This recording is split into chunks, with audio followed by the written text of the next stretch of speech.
Hello ရေရောက်တိုင်းမီကိုလေခေါ်တော့ပါမယ်နော်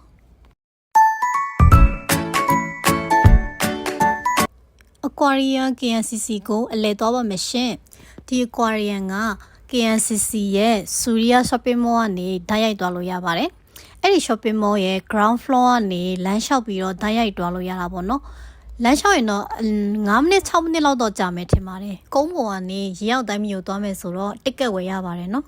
သူရဲ့ ticket ဈေးကနိုင်ငံသားဆိုရင်ဈေးချိုပြီးပဲနိုင်ငံဂျာရာဆိုရင်တော့ဈေးကြီးပါတယ်ရှင်နိုင်ငံဂျာရာတယောက်ကိုရိုးနေ့ဆိုရင်85 ringgit ပေးရပြီးတော့ weekend နဲ့ public holiday ဆိုရင်85 ringgit တောင်းပေးရပါတယ်ကျွန်တော်တို့သွားခဲ့တာက public holiday နေမို့လို့85 ringgit ကြီးများတောင်းပေးခဲ့ရတာပါရှင်တွက်ကြည့်မယ်ဆိုရင်ကျွန်တော်ရဲ့တစ်နေ့လောက်အားကထက်တောင်များပါတယ်မတက်နိုင်ဘူးလေနော်သွားချင်တော့လေပေးရမှာပေါ့အထဲကိုဝင်သွားလို့ရှိရင်သူကနှစ်ထပ်ရှိပါတယ်ပထမထပ်နဲ့ဒုတိယထပ်ပေါ့နော်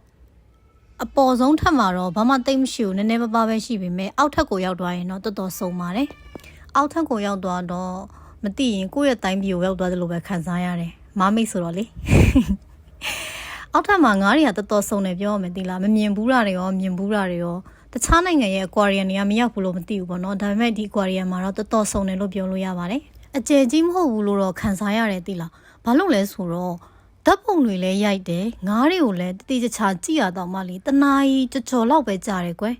အဲ့တော့ပြရတဲ့ဈေးနဲ့တောင်းလို့ဆိုပြီးတော့နှစ်ခေါက်ပြန်ပြီးတောင်ကြည့်ခဲ့ပါတယ်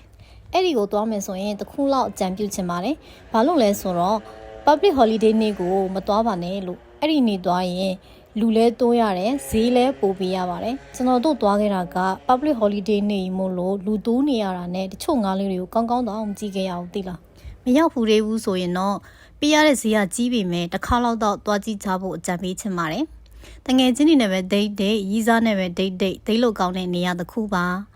အေးစစ်စစ် date မယ်ဆိုရင်တော့ weekend နဲ့ public holiday နေ့ကိုရှောင်ရပါမယ်နော် bye bye ပြန်ပါတော့မယ်ရှင် see you next video